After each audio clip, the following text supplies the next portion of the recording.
This project will examine the tropes, plot devices, and patterns most commonly associated with women in gaming from a systemic, big-picture perspective. And by systemic and big picture, she of course means biased, erroneous, opinionated, and inclusive of no one's perspective other than her own, including not even allowing others to comment. I'm getting tired of waiting for part 2. If even half of her videos are two-parters, and she continues this 2-month release schedule, we're going to be waiting for over 3 years, 4 if you count from the Kickstarter date. So let's look at the more problematic or pernicious aspects. The Damsel in Distress Part 1. As a trope, the damsel in distress is a plot device in which a female character is placed in a perilous situation from which she cannot escape on her own and must be rescued by a male character, usually providing the core incentive or motivation for the protagonist's quest. Anita fails to mention that the damsel in distress trope exists only within the framework of a rescue plot.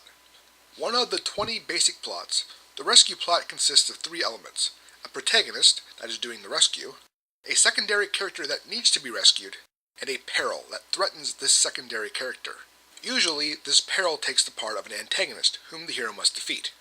So, anytime the rescue plot is used, and the character who needs to be rescued is a woman, we will by default have a damsel in distress.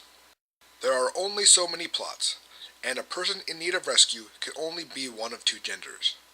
So the damsel in distress trope is an inevitability of writing narrative plots. Its existence is not proof of sexism, nor is it a conspiracy to keep women down.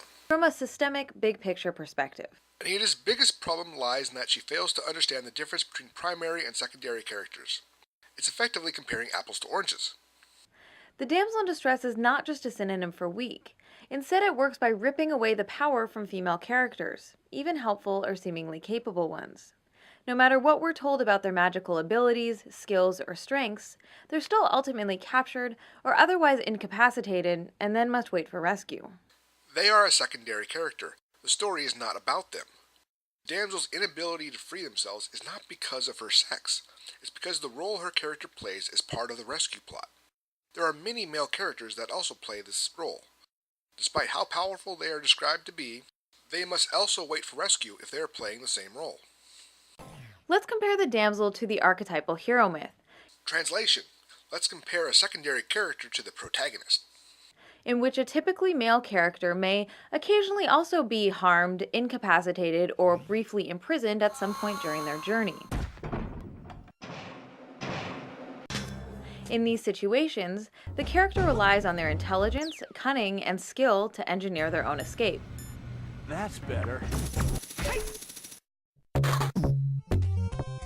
Or, just punching a hole in the prison wall works too. Again, the sex doesn't matter. When a protagonist gets captured, by its nature the situation is an obstacle that the protagonist must overcome. Notice also that when a protagonist is captured, it is not within the confines of a rescue plot, with those few exceptions when the protagonist deliberately gets captured in order to break out with the one in need of rescue. The term damsel in distress is a translation of the French demoiselle en détresse.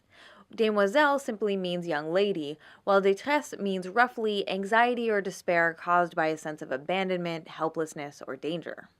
As a trope, the damsel in distress is a plot device in which a female character is placed in a perilous situation from which she cannot escape on her own and must be rescued by a male character, usually providing the core incentive or motivation for the protagonist's quest.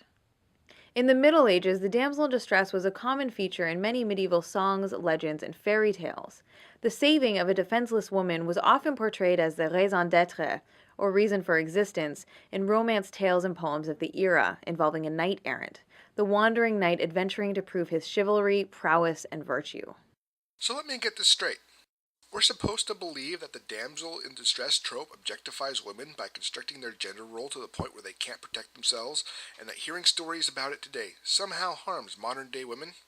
However, the role of the knight, whose reason for existence, is to be of service to women when there is danger, but this isn't constrictive, nor objectifying of him for being valued based on what utility he can be towards the damsel.